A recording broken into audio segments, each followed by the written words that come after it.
రుణమాఫీ కాని వారు అధైర్యపడొద్దని, ప్రభుత్వం ఇచ్చిన మాటకి కట్టుబడి ఉందని ఈరోజు నోడల్ ఆఫీసర్గా బాసర రైతు వేదికకు విచ్చేసిన వ్యవసాయాధికారి శ్రీకర్ తెలియజేయడం జరిగింది. ఈ సందర్భంగా రైతులకు నిరంతరం కృషి చేస్తున్న నోడల్ ఆఫీసర్ గారికి రైతులతో కలిసి సన్మానించిన బాసర మండలం కాంగ్రెస్ అధ్యక్షులు మామయ్యి రమేష్, బీసీ సెల్ అధ్యక్షులు జంగం రమేష్. ఈ సందర్భంగా మామయ్యి రమేష్ మాట్లాడుతూ ఇప్పటికే రాష్ట్ర వ్యాప్తంగా 17,000 కోట్ల 23 లక్షలు ఖాతాలలో రైతులకు జమ చేయడం జరిగిందని, మిగిలిన 14,000 కోట్లు 16 లక్షల ఖాతాలకు జమ చేయడం జరుగుతుందని, రైతులు ఎలాంటి అపోహలని నమ్మొద్దని, ప్రభుత్వం రుణమాఫీ విషయంలో పారదర్శకంగా అడుగులు వేస్తుందని, ఇప్పటి వరకు ఏ ప్రభుత్వం కూడా మాఫీ అయిన రైతుల లిస్టు బయటకు విడుదల చేయలేదని, కానీ మా ప్రభుత్వం ఏది దాచకుండా ప్రభుత్వం ప్రతి ఒక్కరికి కనిపించే విధంగా రుణమాఫీ చేస్తుందని తెలపడం జరిగింది.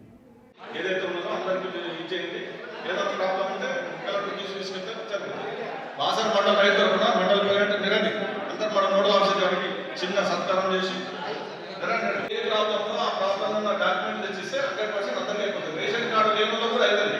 రేషన్ కార్డు లేదు అని బాధపడకుండా దాదాపు 4 లక్షల రేషన్ కార్డు రైతులు వాళ్ళందరికీ కూడా రుణమాఫీ అవుతుంది. మీరు ఏం తొందరపడకుండా ఏమైనా ప్రాబ్లమ్స్ వస్తే సార్ దగ్గర కానీ మేము కూడా ఉంటాము.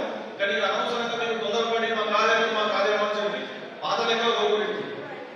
పాత చేసిన కాదు వ్యవస్థ మీటింగ్ ఉన్నది. ఆ షెడ్యూల్ విడుదల చేస్తాం. ఆ 2 లక్షల మీద ఎప్పుడు కట్టాలా, ఎన్ని రోజులు కట్టాలనేది ఇవాళ డిసైడ్ చేస్తారు. దాని గురించి ఏం తొందరపడే అవసరం లేదు. దాదాపు 17,000 కోట్లు లేదా 15,000 కోట్లు రిలీజ్ చేసారు. ఇంకా ప్రాబ్లం మీకు తగ్గకుండా ఏర్పడుతుంది. ఆ డాక్యుమెంట్ మనం సబ్మిట్ చేస్తే గవర్నమెంట్ పంపిస్తారు. గవర్నమెంట్ ఇయ్యాలా ఎంపీ గారు